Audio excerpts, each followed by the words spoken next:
je voudrais vous dire simplement ce que m'inspire ce qu'on appelle l'affaire Houellebecq.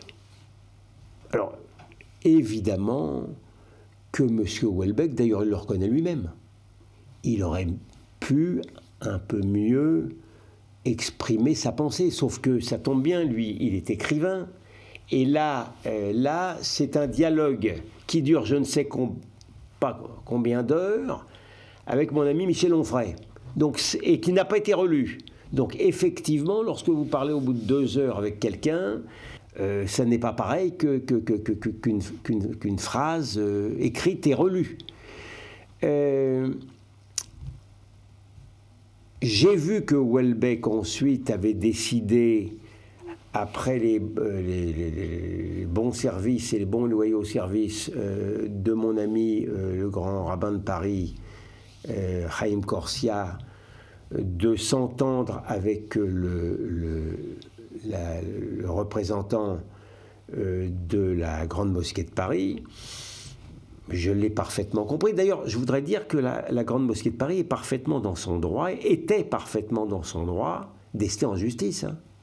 C'est encore le droit d'un justiciable qui, a tort ou a raison sur le plan de quelque chose, de saisir la justice. Moi, j'ai vu des commentaires d'amis de Houellebecq en disant c'est un scandale. Non, c'est pas un scandale.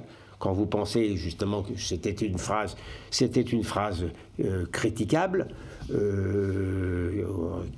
donc comme tout est critiquable au demeurant, pourquoi pas. Moi, ça, et Houellebecq, j'ai vu aussi qu'il avait décidé effectivement d'amender, si j'ose dire un peu, son texte contre le retrait.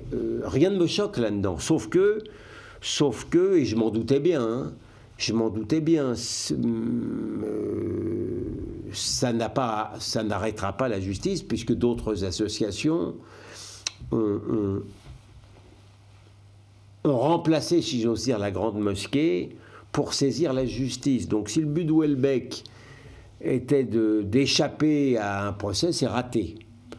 Mais enfin, je le crois suffisamment intelligent pour avoir... Moi, ce que je crois, hein, je n'en ai pas parlé, mais je le crois suffisamment intelligent pour avoir effectivement envisager cette possibilité que le procès continue avec d'autres, mais je pense que ça lui coûtait pas cher de changer sa phrase parce qu'il est de bonne foi.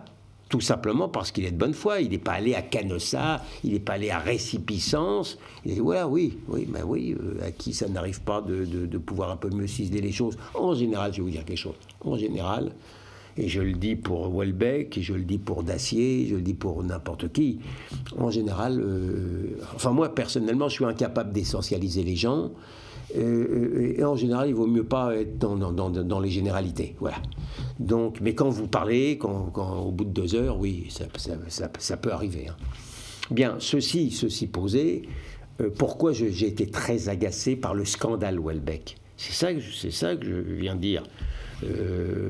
Aussi bien à Golnadel TV qu'à Front Populaire. Pourquoi je suis agacé ?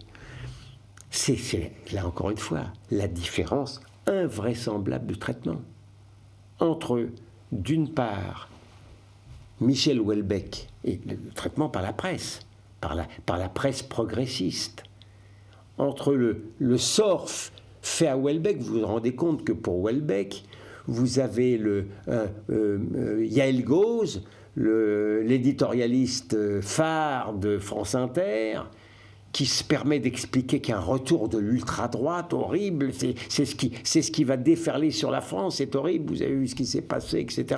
Et il y a tout mis, hein. Il y avait De Fournas, il y avait tout. Et il met Houellebecq, il met les propos de Houellebecq, d'accord ? Et puis tous les journaux de ce genre, et puis évidemment Askolovitch dans France Inter qui remet une pièce, et en même temps qui traite en menteur Houellebecq de menteur sur l'affaire dont j'en ai parlé d'ailleurs dans le Figaro, sur l'affaire des propos de Sartre, qui effectivement a appelé au meurtre de Blanc dans sa préface pour Frantz Fanon. Alors ça gêne beaucoup. Vous avez Bérénice Levé qui, à juste titre, a réglé son compte à Askolovitch en rappelant la phrase de Sartre, en disant quand on tue quand un Algérien, pendant la guerre d'Algérie, quand un Algérien tue un Français, eh bien, ça fait d'une part un mort et une personne libre. C'est la phrase la plus... On est dans le racisme anti-blanc le plus total et dans l'apologie du meurtre le plus total. Ah bah oui, ben donc comme ces gens-là, c'est très bizarre la structure de l'extrême gauche, parce qu'ensuite monsieur Askolovitch a demandé un droit de réponse au point qu'il a traité de menteur à juste titre. Les gens qui vous couvrent de vomi à l'extrême gauche ne supportent pas de recevoir le moindre postillon. C'est dans l'ADN des gens d'extrême gauche. Voilà, ça c'est clairement. Hein. Donc, je reviens, pardon, je me suis laissé emporter. Je reviens à mon sujet principal. Donc, d'un côté, le déchaînement contre Houellebecq, mais de l'autre côté, lorsque Virginie Despentes, en 2015,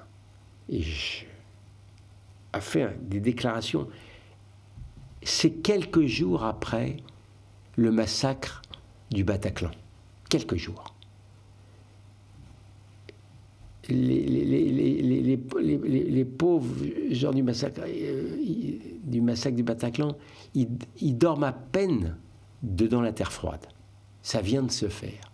Et vous avez une Despentes qui... Alors là, c'est de l'écrit, hein, c'est pas des paroles non relues, c'est de l'écrit, qui, dans Les Inrecuptibles, sans aucun problème,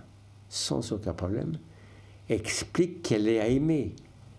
Elle a aimé quand ils ont demandé, lorsque les tueurs du Bataclan ont demandé aux victimes, à leurs victimes, de justifier de leur identité.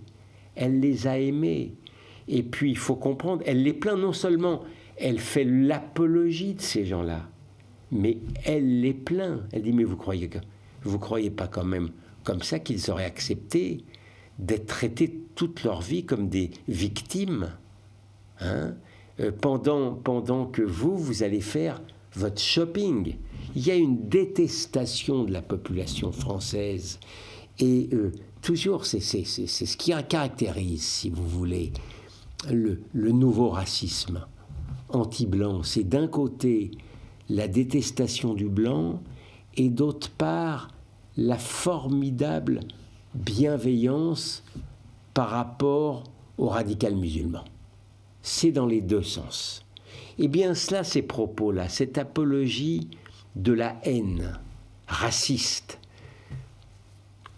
enfin oui, on en a parlé un peu, mais comparer entre l'emportement, l'emballement à l'égard de Houellebecq et l'indulgence par rapport à Despentes, vous voyez, on est au cœur, là encore, de la différence d'esprit critique qui caractérise cette extrême gauche d'une certaine manière racialiste. Voilà.